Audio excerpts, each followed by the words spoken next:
हरे कृष्णा, सुप्रभात सभी दोस्तों को। Delhi current affairs plus PIB के अंदर आप सभी का स्वागत है। आज है 3 जनवरी और इस वीडियो के अंदर 3 जनवरी की कंपटीशन के लिहाज से महत्वपूर्ण करंट अफेयर्स हैं, वो कवर करने वाले हैं रोजाना की तरह। ये आज की महत्वपूर्ण सुर्खियाँ। आइए स्टार्ट करते हैं वन बाय वन। सबसे पहले रानी लक्ष्मीबाई के बारे में बात करते हैं। रानी लक्ष्मीबाई क्यों न्यूज के अंदर है? क्योंकि उत्तर प्रदेश सरकार के द्वारा हाल ही के अंदर झांसी रेलवे स्टेशन है, उसका नाम बदल के वीरांगना लक्ष्मीबाई रेलवे स्टेशन कर दिया गया है। यानी सरकार के द्वारा रेलवे स्टेशन का नाम चेंज किया गया है उत्तर प्रदेश सरकार के द्वारा। ये कैसे चेंज किया जाता है वो आगे की स्लाइड के अंदर देखेंगे। अभी फैक्ट के तौर पे लक्ष्मीबाई के बारे में जान लेते हैं। दोस्तों, इनका जन्म 19 नवंबर 1828 के अंदर उत्तर प्रदेश के वाराणसी शहर है, वहाँ पे रानी लक्ष्मीबाई का जन्म हुआ था। तो आप ये याद रखिए 1828 के अंदर, ठीक है। इनके पिताजी का नाम था मोरेपंत तांबे और इनको बचपन के अंदर, रानी लक्ष्मीबाई है, उनको बचपन के अंदर मणिकर्णिका के नाम से जाना जाता था और मणिकर्णिका के नाम से फिल्म भी आई थी, आपको पता है, और प्यार से उनको मनु भी कहते थे। हुआ क्या था दोस्तों, 1853 के अंदर जो झांसी के महाराजा थे यानी रानी लक्ष्मीबाई के जो पतिदेव थे, उनकी मृत्यु हो गई थी बिना पुत्र के।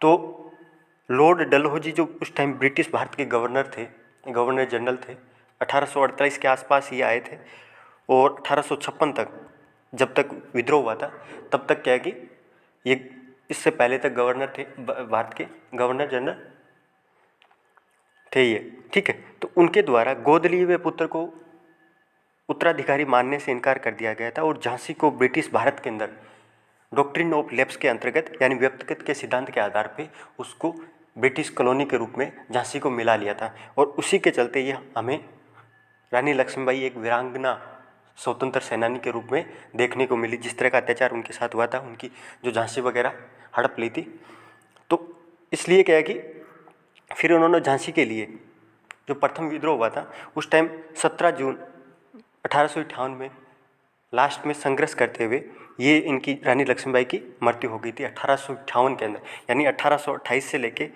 1858 तक रानी लक्ष्मीबाई का जीवन था, ठीक है। तो ये चीज़ आप भी याद रखना।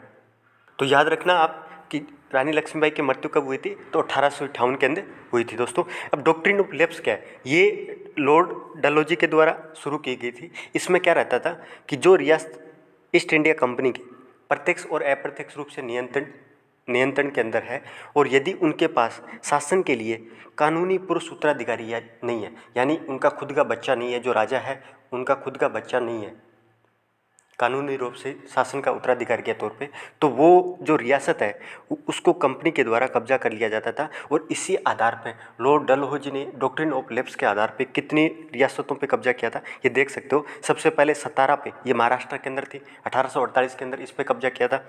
फिर जैतपुर और संबलपुर 1849 के अंदर। ये जो फैक्ट वगैरह ना, ये एग्जाम के अंदर बहुत ज़्यादा इंपॉर्टेंट है, तो आप याद रखिए। सबसे पहले सतारा को, इनका क्रम भी याद रखिए, फिर जैतपुर और संबलपुर को 1849 के अंदर, फिर बघाट, ये मध्य प्रदेश के अंदर पड़ती है, तो बघाट 1850 के अंदर इस पे कब्जा किया। फिर उदयपुर जो रियासत है, ये राजस्थान की उदयपुर रियासत नहीं है, ठीक है, याद रखना।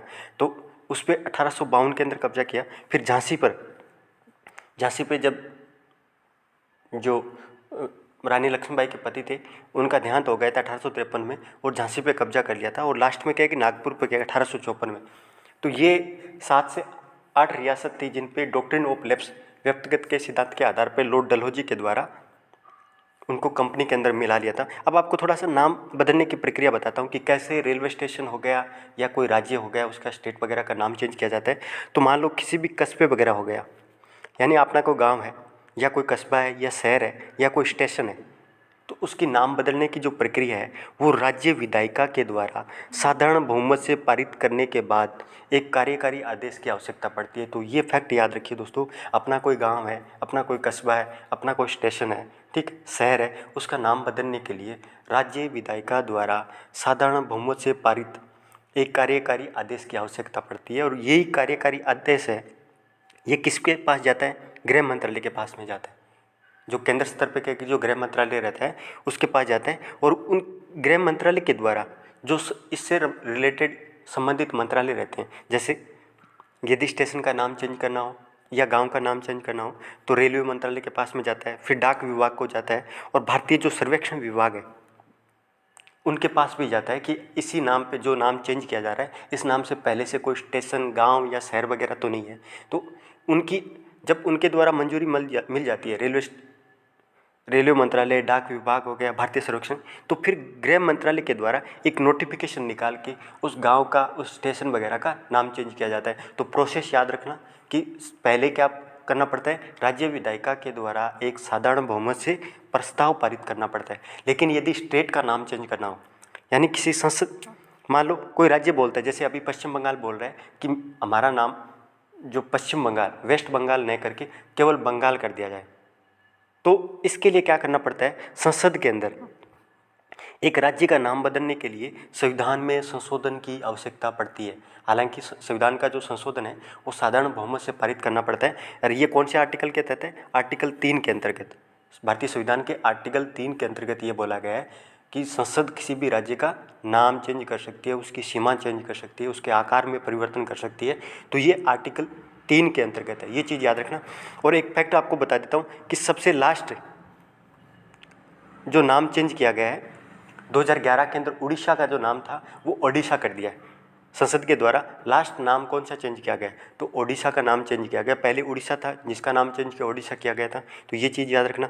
और वैसे सबसे पहले यूपी का नाम चेंज किया गया था, यूपी का नाम संयुक्त प्रांत था, जिसको करके फिर उत्तर प्रदेश कर दिया गया था। तो आर्टिकल याद रखना, आर्टिकल 3 के अंतर्गत। तो ये कुछ चीज़ें थी। अगला दोस्तों, पुडुचेरी के द्वारा, पुडुचेरी एक केंद्र शासित प्रदेश है जिसमें लगातार ये मांग उठ रही है कि हमें राज्य का दर्जा दिया जाए, यानी राज्य स्तर का दर्जा हमें दिया जाए, हमें एक केंद्र शासित प्रदेश है। तो आपको पहले तो थोड़ा सा पुडुचेरी के बारे में बताता हूँ कि ये लोकेशंस वगैरह कहाँ पड़ती है। ये चीज़ आप देखिए दोस्तों, पुडुचेरी ये दक्षिण भारत का मैप है और ये पुडुचेरी है। यहाँ पे ये चेन्नई शहर है, चेन्नई के जस्ट नीचे यहाँ पे, ठीक है। और इसके 4 द्वीप है। एक तो देखो ये पुडुचेरी है, फिर क्या है कि नीचे कराईकल, ये तमिलनाडु के अंदर पड़ती है। दो तो क्या है कि तमिलनाडु के अंदर पड़ती है, ऊपर क्या है पुडुचेरी, नीचे कराईकल जो भी क्या है कि पुडुचेरी की भाग है। और इधर देखिए आप, आंध्र प्रदेश के अंदर यमन पड़ रहा है, ये भी पुडुचेरी केंद्र शासित प्रदेश का भाग है, तो याद रखना दोस्तों। और इधर केरल के अंदर माही जो बस्ती है, ये पहले क्या है कि फ्रांसीसी उपनिवेश थे जिनको राज्य के साथ में नया मिला के सरकार के द्वारा, केंद्र सरकार के द्वारा इनको एक केंद्र शासित प्रदेश का दर्जा दे दिया। तो ये 4 भाग हैं पुडुचेरी के। एक तो पुडुचेरी खुद है, उसके नीचे कराईकल, लोकेशन याद रखिए क्रमबद्ध तौर पे, यमन है वो आंध्र प्रदेश के तटवर्ती क्षेत्र के अंदर पड़ता है, और इधर क्या है कि माही बस्ती जो केरल के अंदर पड़ता है। तो ये तिरुवनंतपुरम है जो केरल की राजधानी है जी, नीचे साउथ के अंदर, और चेन्नई के जस्ट नीचे पड़ता है। तो ये लोकेशंस वगैरह आपको मैंने बता दी। इधर आंध्र प्रदेश हो गया, ये कर्नाटक, ये तमिलनाडु, ये हैदराबाद, ये ऊपर महाराष्ट्र, और ये प्यारा सा गोवा, ठीक है। तो ये चीज़ आप लोकेशन देख ली। अभी ये क्यों मांग कर रहे हैं, क्योंकि जो पुडुचेरी के जो मुख्यमंत्री हैं उनके द्वारा ये मांग की जा रही है कि पुडुचेरी को एक राज्य का दर्जा दिया जाए। वर्तमान के अंदर भारत में कितने केंद्र शासित प्रदेश हैं दोस्तों, 8 भारत के अंदर वर्तमान में केंद्र शासित प्रदेश हैं। हालांकि जो 3, एक तो दिल्ली, दूसरा पुडुचेरी और तीसरा जम्मू कश्मीर जो केंद्र शासित प्रदेश है, वहाँ पे विधानसभा भी है, जबकि अन्य केंद्र शासित प्रदेश हैं वहाँ पे विधानसभा नहीं है। तो 8 भारत के अंदर वर्तमान में केंद्र शासित प्रदेश है। और केंद्र शासित प्रदेश के अंदर जो प्रशासन वगैरह है वो राष्ट्रपति के नाम पे चलाया जाता है, यानी राष्ट्रपति प्रत्यक्ष रूप से नियंत्रण रहता है वहाँ पे केंद्र शासित प्रदेश के अंदर। और राष्ट्रपति के द्वारा जो नियुक्त लेफ्टिनेंट वगैरह रहते हैं, यानी राज्यपाल या उपराज्यपाल, वो अलग अलग नाम से जाना जाता है, प्रशासक। तो ये प्रशासक के माध्यम से केंद्र शासित प्रदेश का है वो प्रशासन चलाया जाता है। आर्टिकल का वगैरह भी आप बता सकते हो कि मेरे को, मैं 340 के आसपास है, मुझे अभी कंफर्म नहीं है, ठीक है, 338 या 340 के आसपास है। 340 के अंदर शायद तक ओबीसी का कुछ है। तो आर्टिकल मेरे को कमेंट बॉक्स में जरूर बताना, केंद्र शासित प्रदेश से जुड़े हुए आर्टिकल, ठीक है।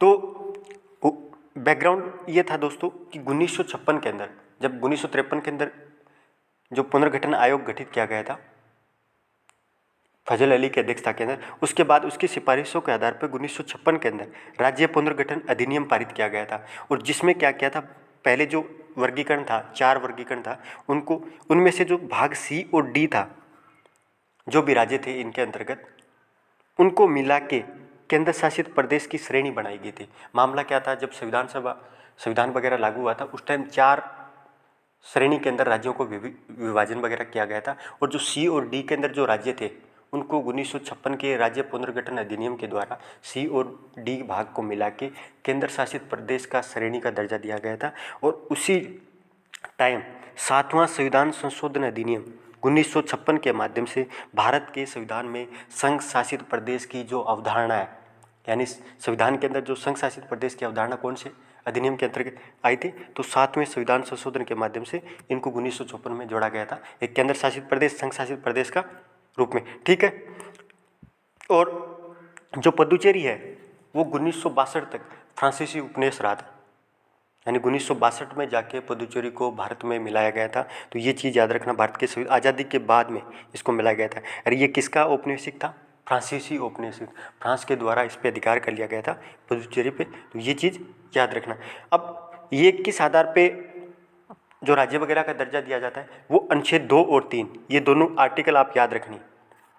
आर्टिकल 2 क्या कहता है भारत का संविधान का, कि संसद क्या करती है, कानून के द्वारा ऐसे नियम और शर्तों के आधार पे संघ के अंदर कोई भी राज्य है उसका प्रवेश कर सकती है, उसको निकाल सकती है। ठीक है, यानी कोई नए संघ के अंदर नए राज्य के तौर पे उसको शामिल कर सकती है या नए राज्य की स्थापना कर सकती है, वो आर्टिकल 2 के अंतर्गत। तो ये फैक्ट याद रखना। और आर्टिकल 3 के अंतर्गत क्या बोला जाता है कि केंद्र सरकार किसी नए राज्य को निर्माण करना या किसी राज्य का आकार बढ़ाना या घटाना या किसी भी राज्य की सीमा वगैरह चेंज करना या उसका नाम वगैरह परिवर्तित करने का जो अधिकार वगैरह है, वो सारा का सारा आर्टिकल 3 के अंतर्गत आता है। और इसी आधार पर राज्यों को अपने राज्य या केंद्र शासित प्रदेश का दर्जा दिया जाता है। अब पुदुचेरी मांग क्यों कर रहा है, ये थोड़ी सी आपको फैक्ट के तौर पे बता देता हूँ। सबसे पहला तो भाषाई और सांस्कृतिक कारण से, कि उनकी क्या है कि संस्कृति और भाषाएं वगैरह अलग है, और इसलिए क्या है कि जिस आधार पे भारत के अंदर पहले भी क्या है कि राज्यों का जो निर्माण हुआ था, चाहे तमिलनाडु का हो चाहे किसी का भी, आंध्र प्रदेश का जो निर्माण हुआ था वो भाषाई और सांस्कृतिक आधार पे हुआ था। तो जो इसलिए क्या है कि जब अन्य राज्यों का निर्माण हो सकता है तो पुदुचेरी का क्यों नहीं। ठीक है, तो इसकी वजह से दूसरा क्या है कि स्थानीय संसाधन वगैरह है उसको प्रतियोगिता को लेकर भी रहता है, क्योंकि जब जो वाटर डिस्प्यूट वगैरह चल रहे हैं, जैसे कावेरी विवाद चल रहा है साउथ के अंदर, कृष्णा नदी विवाद चल रहा है, या अन्य कोई रिसोर्सेज वगैरह है, उसमें क्या है केंद्र शासित प्रदेश है उसकी थोड़ी सी क्या है वैल्यू वगैरह कम रह जाती है, हैसियत नहीं रहती। राज्य वगैरह रहता है वो अपना अच्छी तरीके से पक्ष वगैरह रखते हैं, जबकि केंद्र शासित प्रदेश की तरफ से क्या है कि जो पक्ष वगैरह है वो केंद्र सरकार के द्वारा रखा जाता है। तो स्थानीय जो संसाधन वगैरह लेके रहते हैं उनकी कंपटीशन के लिए ये जरूरी है। इसके अलावा कुछ क्षेत्रों के प्रति सरकार की लापरवाही वगैरह भी है, तो सरकार भी क्या है कि एक तरह से राजनीतिक मुद्दे के तौर पर इस्तेमाल कर रही है, क्योंकि केंद्र और राज्यों के बीच में कुछ विवाद वगैरह चल रहा है। वहाँ पे अभी जो प्रशासक है किरण बेदी है, तो उनके साथ और कुछ टकराव चल रहा है जो मुख्यमंत्री है उनके बीच।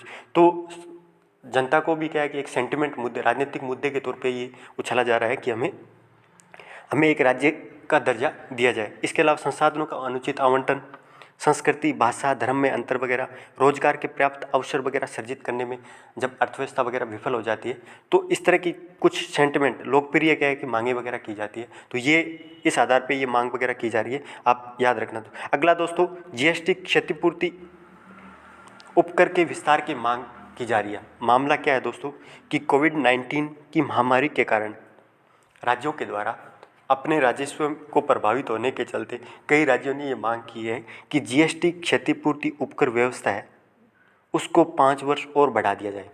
यानी कोविड-19 आया, इसकी वजह से जो आर्थिक गतिविधियां वगैरह थी वो स्टॉप हो गई थी, उसकी वजह से राजस्व को बहुत ज़्यादा नुकसान हुआ था। तो इसलिए राज्यों के द्वारा ये बोला जा रहा है अब जीएसटी के अंतर्गत क्षतिपूर्ति उपकर व्यवस्था है उसको 5 साल के लिए और बढ़ाया जाए। क्यों मांग कर रहे हैं? क्योंकि ये जून 2022 के अंदर खत्म हो रही है। जब जीएसटी लागू हुआ था, कब लागू हुआ था? जीएसटी 1 जुलाई 2017 को लागू हुआ था, और उस टाइम ये व्यवस्था की गई थी कि क्षतिपूर्ति अधिनियम, जीएसटी क्षतिपूर्ति अधिनियम के माध्यम से केंद्र ने 5 वर्षों की अवधि हेतु जीएसटी क्रियान्वयन के कारण जो भी राज्यों को राजस्व के अंदर नुकसान होगा उसकी क्षतिपूर्ति केंद्र सरकार के द्वारा क्षतिपूर्ति उपकर लगवा के की जाएगी। तो क्योंकि उस टाइम क्या है कि राज्य वगैरह, स्टेट वगैरह जीएसटी को लेके बहुत ज़्यादा आशंका जाहिर कर रहे थे और लागू नहीं कर रहे थे, तो केंद्र सरकार के द्वारा उनको मनाने के लिए उनको आश्वासन देने के लिए कि आपका राजस्व का नुकसान नहीं होगा, आप जीएसटी लागू कीजिए। तब 1 जुलाई 2017 को सरकार के द्वारा ये वादा किया गया था कि आपको 5 साल जीएसटी के अंदर के जो भी नुकसान हो रहा है राजस्व का वो भरपाई की जाएगी। लेकिन वो जून 2022 के अंदर खत्म हो रहा है, तो राज्यों ने क्या फिर मांग स्टार्ट कर दी। तो ये मामला था। जीएसटी कब लागू हुआ था ये चीज़ याद रखिए, कौन से संविधान संशोधन के माध्यम से, तो 101वां संविधान संशोधन है, 101वां संविधान संशोधन, उसके माध्यम से जीएसटी अधिनियम, जीएसटी भारत के अंदर आया था। ये चीज़ याद रखना। और जो केंद्र ने जो वादा किया है क्षतिपूर्ति का, उसमें क्या रहता है दोस्तों कि राज्यों को जो 5 वर्षों तक 14% वृद्धि के आधार पर, जैसे मान लो जब लागू हुआ था उस टाइम जो पिछले साल का जो राजस्व था उसमें यदि 14% से कम यदि राजस्व के अंदर वृद्धि होती है तो जितनी कम हो रही है उतना केंद्र सरकार के द्वारा राजस्व जीएसटी क्षतिपूर्ति की जाएगी। इसमें यह रहता है कि जैसे मान लो 2016 के अंदर राजस्थान का जो राजस्व था उसमें 2017 के अंदर 14% तक यदि वृद्धि वगैरह नहीं रहती है तो क्या है कि इसमें जो गैप वगैरह रहेगा उसको केंद्र सरकार के द्वारा जीएसटी क्षतिपूर्ति के माध्यम से भुगतान किया जाएगा। और ये जो भुगतान है हर 2 महीने के अंदर केंद्र के द्वारा राज्यों को मुआवजे के तौर पे किया जाता है। ठीक है, मुआवजा उपकर के तौर पे किया जाता है हर 2 महीने के अंदर। तो ये भी याद रखना। और ये कौन से एक्ट के माध्यम से, क्षतिपूर्ति उपकर जीएसटी राज्यों को मुआवजा अधिनियम 2017 के माध्यम से ये बात सुनिश्चित की गई थी कि आपको 2 महीने के अंदर दिया जाएगा केंद्र सरकार के द्वारा। और इसी एक्ट के माध्यम से, क्षतिपूर्ति उपकर जीएसटी एक्ट के माध्यम से क्षतिपूर्ति उपकर कोष बनाया गया था, जिसमें क्या है कि जीएसटी से जो भी एकत्रित उपकर वगैरह है, सरचार्जेज वगैरह है, वो जीएसटी परिषद के द्वारा और कोई फंड वगैरह है इस कोष के अंदर जमा किया जाएगा और इसी आधार पर राज्यों को जो क्षतिपूर्ति उपकर के रूप में दिया जाएगा। राज्य क्यों चिंता कर रहे हैं? पहली बात तो क्या है कि ये 2022 के अंदर खत्म हो रहा है। दूसरी बात ये है कि राजस्व के अंदर कमी का सामना करना पड़ रहा है, क्योंकि 2020-21 के अंदर राज्यों का जो जीएसटी राजस्व अंतर था वो लगभग 3 लाख करोड़ रुपए के आसपास था। यानी 2020-21 के अंदर जो राज्यों का जीएसटी राजस्व संग्रहित वगैरह करने में जो अंतर वगैरह आता है वो 3 लाख करोड़ रुपए के आसपास था, जबकि उपकर संग्रह कितना था सरकार के द्वारा, केंद्र सरकार के द्वारा जो जीएसटी क्षतिपूर्ति उपकर है उसके अंतर्गत 65,000 करोड़ रुपए सरकार के पास कम पड़ रहे हैं राज्यों को देने के लिए। यानी इतना सरचार्ज वगैरह है वो कम कलेक्शन हुआ था। तो राज्यों को भुगतान कैसे करेगा केंद्र सरकार, क्योंकि राजस्व अंतर इतना आ रहा है, क्षतिपूर्ति के रूप में 3 लाख करोड़ रुपए देने हैं, जबकि सरचार्ज के रूप में 65,000 करोड़ रुपए इतनी बड़ी अमाउंट के अंदर कम हो रहा है। इसलिए क्या है कि चिंता है सामने। दूसरा क्या है कि आर्थिक मंदी का सामना करना पड़ रहा है, वापस क्या है कि ओमिक्रॉन वगैरह आ रहा है, और ऊपर से क्या है कि जो अर्थव्यवस्था की जो गतिविधि वगैरह है वो अभी भी क्या है कि स्लो चल रही है। इसके अलावा सरकार के द्वारा जो केंद्र प्रायोजित योजनाएं वगैरह है उसके अंदर भी क्या है कि सरकार धीरे धीरे क्या है कि जो अपनी तरफ से जो 14वां वित्त आयोग था उसके तहत 32% से बढ़ा के क्या है कि जो केंद्रीय हस्तांतरण था वो कितना किया गया था, 42% किया गया था। लेकिन सरकार के द्वारा केंद्र प्रायोजित योजना के अंदर जो केंद्र की हिस्सेदारी है वो बहुत कम कर दी। जितनी भी केंद्र प्रायोजित योजना है उसमें राज्य केंद्र की हिस्सेदारी लगातार कम होती जा रही है। इसकी वजह से राज्यों के पास में क्या है कि पैसों को कमी का सामना करना पड़ रहा है। तो ये चीज़ भी आप। अगला दोस्तों एक अभियान है पढ़े भारत अभियान। ये भारतीय शिक्षा मंत्री के द्वारा यानी धर्मेंद्र प्रधान के द्वारा ये अभियान लॉन्च किया गया है आज ही, पढ़े भारत का अभियान, जिसका मुख्य उद्देश्य ये है कि विद्यार्थियों के अंदर जो स्टूडेंट वगैरह हैं देश के, उनके अंदर सीखने की जो स्तर वगैरह है यानी जो लर्निंग वगैरह आउटकम है उसको सुधार करने के लिए पढ़े भारत अभियान है वो शिक्षा मंत्रालय के द्वारा शुरू किया गया है। ये अप्रैल 2023 तक, अगले अप्रैल तक ये अभियान लागू रहेगा। और जिसमें मुख्य काम क्या है, जो 8वीं क्लास तक के बच्चे हैं उनको उनका जो मौखिक और लिखित का स्तर है उसमें सुधार करने के साथ साथ उसका जो लर्निंग आउटकम है उसको सुधार करने के लिए पढ़े भारत अभियान स्टार्ट किया गया है। नेक्स्ट दोस्तों भारत न्यूज़ ये है कि भारत का विदेशी जो मुद्रा भंडार है, जो आरक्षित भंडार है, उसके अंदर गिरावट आई है। कितनी गिरावट आई है? सप्ताह के दौरान, ये जो पिछला सप्ताह था उसके दौरान भारत के विदेशी मुद्रा भंडार के अंदर $587 मिलियन की कमी के साथ में ये 635 अरब डॉलर पर पहुंच गया। यानी थोड़ी सी क्या है कि विदेशी मुद्रा भंडार में गिरावट रही है, लेकिन ओवरऑल आंकड़े याद रखना 630 635 के आसपास भारत के अंदर भारत का विदेशी मुद्रा भंडार है, ये फैक्ट के तौर पे याद रखना। और इसी के आधार पे भारत विश्व के अंदर सर्वाधिक विदेशी मुद्रा भंडार की सूची के अंदर चौथे स्थान पे है। कौन से स्थान पे? रैंक वगैरह याद रखिए दोस्तों, इंपॉर्टेंट है एग्जाम के लिए। तो इनकी चौथे स्थान पे है। प्रथम 3 स्थानों पे कौन है? सबसे पहले सबसे ज़्यादा विदेशी जो मुद्रा भंडार है किसके पास है? चाइना के पास, दूसरा जापान के पास, तीसरा स्विट्जरलैंड के पास और चौथा भारत के अंदर। आप आश्चर्यचकित ये हो रहे हो कि यूएसए के पास क्यों नहीं है, ठीक है। तो चीन, जापान, स्विट्जरलैंड और चौथे नंबर पे भारत। ये आप क्रम वगैरह याद रखिए दोस्तों। विदेशी भारत का जो विदेशी मुद्रा भंडार है उसको फॉरेक्स रिजर्व है या आरक्षित निधियों का भंडार के रूप में भी जाना जाता है। और ज़्यादातर कोई भी देश वगैरह रहता है वो डॉलर को विदेशी मुद्रा भंडार के अंदर प्रायोरिटी देते हैं, डॉलर को डॉलर के रूप में ज़्यादातर रखते हैं। भारत का जो विदेशी मुद्रा भंडार है उसमें क्या क्या चीज़ शामिल रहती है? 4 चीज़ शामिल होती है दोस्तों, चारों को आप याद रखिए। सबसे पहले विदेशी मुद्रा परिसंपत्तियाँ, दूसरा श्रवण भंडार जो गोल्ड रिजर्व रखे जाते हैं। तो पहले विदेशी मुद्रा संपत्तियाँ, दूसरा श्रवण भंडार, तीसरा स्पेशल ड्राइविंग राइट यानी विशेष आहरण अधिकार। ये आईएमएफ की एक तरह से करेंसी तो नहीं है लेकिन एक टोकन के रूप में एसटीआर रहता है, विशेष आहरण अधिकार। और चौथा रहता है आईएमएफ के अंदर रिजर्व रेंज, ये आईएमएफ के अंदर अलग से रखना पड़ता है। तो ये चारों को मिला के विदेशी मुद्रा भंडार है उसका निर्माण किया जाता है, आरक्षित निधि। और इसका क्रम भी याद रखिए कि भारत के अंदर सबसे ज़्यादा क्या है? विदेशी मुद्रा संपत्ति जो लगभग 571 बिलियन डॉलर के आसपास है। अभी कितना है? 635 है, उसमें से 571 क्या है?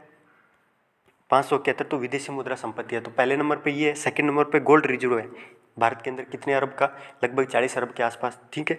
फिर क्या? आईएमएफ के साथ जो एसडीआर वगैरह है और रिजर्व रेंज। तो ये क्रम एकदम आप पूरा क्रम है वो याद रखिए। अगला दोस्तों, ये क्यों रखना ज़्यादा जरूरी है?